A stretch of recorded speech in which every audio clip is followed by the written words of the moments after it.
Welcome to week 5 of MPAI 600 here at Georgetown University's Applied Intelligence Program. Before I get into the material, just want to cover some announcements and current events. So this past week, I think it dovetailed exactly with the lesson we learned, particularly about Iraq WMD. You had all the intelligence chiefs. Contradict is not the right word, but they certainly told truth to power. They based their assessments on intel and not the greater political, what's going on in the greater political world. And I've heard different stories, but they were contradicted by the president, and then they were told to go back to school, and then it was all okay, and then they were told they were taken out of context. Bottom line is, in this business, you will have to tell truth to power. And that's a lot easier said than done. And I think an example would be when I went through grad school, and one of the program director told me, he said, it's easy to say integrity, honesty, and he's saying this in front of 100 people, but every one of you will lie, and that's what he said. Every one of you will not manipulate intelligence, but cherry pick intelligence to impress your boss. Some of you might cherry pick information so you can win the next contract. That will happen, and you will sacrifice your integrity. However, don't blow the big ones. And I think the Iraq WMD example is the big one, where you don't sacrifice your integrity, or you definitely try and fall on your sword on that case. And I think that's resonated with me. And again, maybe it is unrealistic that we say you have 100% integrity, because we all have our own biases. We all, we have pressures to earn contracts. We have pressures to please our bosses. But don't blow the big one. Don't blow where people's lives are in danger, like Detective Ford in the confessions, or don't blow the Iraq WMD cases where you're going to a war over a situation like that. So take that for what it's worth. That's resonated with me, and I'll let you decide if that's appropriate for you. And then what I want to do just in the future, we had a good, we have two job talk or Zoom sessions coming up. One next week, or this upcoming week, depending on when you're watching this, and then one a few weeks from there. During the last Zoom session, what I want to do is have a job talk. Part of this program, I know, is you're here for education, you're here for a credential, but I know most people here as well is looking for some sort of career advancement, whether promotion in their own job or they're trying to get a job. And I have my own thoughts on that, having interviewed many people and been interviewed many times as well. What works, what doesn't about jobs in the federal contracting or in the government as well. So I have my thoughts. If you have thoughts of your own, please feel free to bring those, and we'll do that. We'll have a job talk at the last Zoom session. So groups 4, 5, and 6 will brief, and then the last 30 minutes I'll talk jobs. And if you have questions, please let me know ahead of time, or you have goals or anything like that, please let me know ahead of time so I can tailor it to what you guys are seeking. So review of week 4, Iraq WMD. Just like I mentioned a second ago, this is the one you don't screw up, because you're going to war and thousands of people will die. So there was failures up and down the chain of command, or up and down the intel cycle. There were collection failures. The HUMINT, highlighted in the curveball in the 60 Minutes case study that I sent out. That is a failure in human intelligence. The extracted confession from al-Libya, highlighted by the Rachel Maddow show. You can compare that to the extracted confessions during the documentary, The Confessions. That's just bad human procedure to rely on information collected under duress. So there's failures in collection. Failures in imagery analysis, as you saw in the 60 Minutes and Jezzer al-Darnaf, and the imagery that wasn't exploited properly. There was analytical failures, the aluminum tubes, very shoddy analytical work to say the least. Analysts had their own biases that were brought in. They were oftentimes trying to serve a political master. So there was failures again in analysis.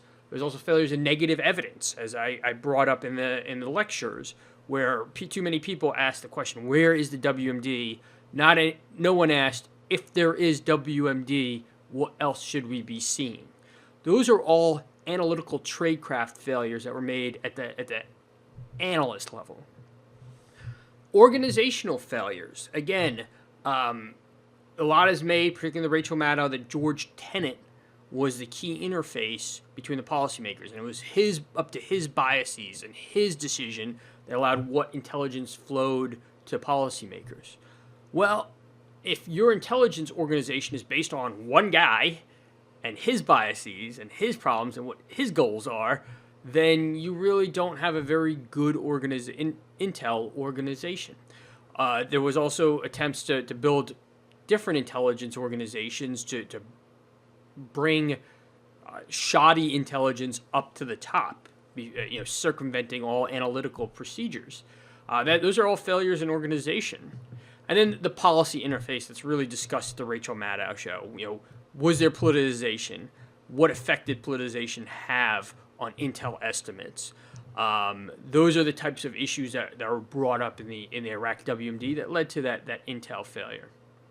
And then 9/11, just key points. Again, we're going back to the intel cycle. I ask, was 9/11 an intel failure? Until I saw the NSA documentary, the Nova NSA, I might have said no. But I do think it was an intel failure because we had the information, two known associates were known by our U.S. government, and there was no action taken. Second thing, what do you do if bin Laden determined to attack in the U.S.? A lot has been criticized of George Bush for this, but I personally don't see actionable information brought up by that. So if, let's say, you're briefing George Bush and you say bin Laden determined to attack in the U.S., which is highlighted in the National Geographic documentary, and he turns around and says, okay, what do you want me to do? I would recommend you have an answer to that question, because it allows you to frame the intelligence so it's more relevant to him. If you say, sir or ma'am, I want you to invade Afghanistan before 9/11, that obviously might not be a reasonable solution to the issue. But if you said something like, sir, I recommend increasing aviation security up to level 3 or what have you, that, depending on your perspective, is a reasonable solution to something as vague as bin Laden determined to the attack in the U.S. In reality, again, I think that intel is far too vague for any action to occur, and it goes along with a theme I've been mentioning. Intelligence has to be focused enough that reasonable actions can be taken to stop catastrophic disaster. Organizational issues. This is brought up in the 9/11 issue, and the NSA documentary brings this up. And just like we talked about Pearl Harbor last week, intelligence collected at the national level but not disseminated down to the commanders on the ground. In this case, intelligence was collected by the NSA, two known operatives talking to a known Osama bin Laden safe house in Yemen, but that was not disseminated to people that can action them, to the FBI, to the San Diego State Fusion Center, or whatever it was called at the time, the San Diego State Police Central.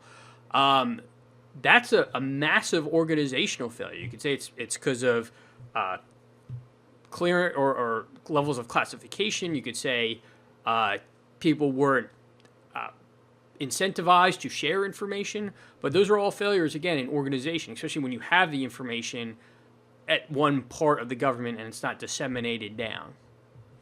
And then one thing I'd ask, where along the chain could we have stopped the 9/11? And this kind of, I want you to think about the fusion centers, and we'll talk about more of those next week, but all those issues that happened that the 9/11 hijackers were able to accomplish, would they be able to accomplish them now?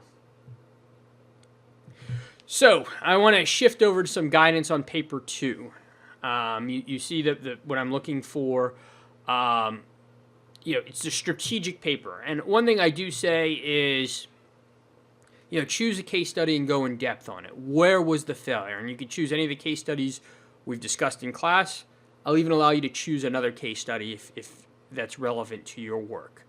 What I'll also allow you to do, if you want, because people have asked for this, is talk about an issue that has weaved its way through multiple case study. If you want to talk about poor human tradecraft and how that led to the Confessions documentary, or the Confessions failure, or the 9/11 failure, or the Iraq WMD failure, I'll let you do that, whether it's human, whether it's poor analytical scale. So you have it two ways. You can talk about a case study and go in depth on that, or you can talk about an issue and go in depth and talk about multiple case studies there. I'll let you figure out how you want to crack that nut, and both are acceptable. One thing I will ask, again, no laundry lists. Don't give me 15 reasons why the Iraq WMD failure happened. Choose one that you think is the most important and go in depth. Do not give me laundry lists. Here are a couple, and again, don't repeat these, or don't give me these laundry lists, but I'm just giving you some examples here that you can choose. And again, we've studied failures in collection. We talked about Pearl Harbor and the inability to collect on the Japanese aircraft carriers. We talked about in the Yom Kippur War, over-reliance on one HUMINT source that didn't report back. The Iraq War, again, the HUMINT that I just talked about with Curveball. All those are failures in collection. These are just examples I'm just kind of throwing out there. You don't need to choose them, but I'm just giving you potential areas of focus. Failures in analysis. Again, the Pearl Harbor, I just discussed that before. The Confessions, you had confirmation bias and negative evidence, or lack of ability to see negative evidence, that were manipulated not just by Detective Ford, but by juries and other entities involved in that. In Iraq, you had failures in analysis, groupthink, forced to achieve a consensus. There was the failures surrounding the aluminum tubes and negative evidence that you can choose from and go into detail.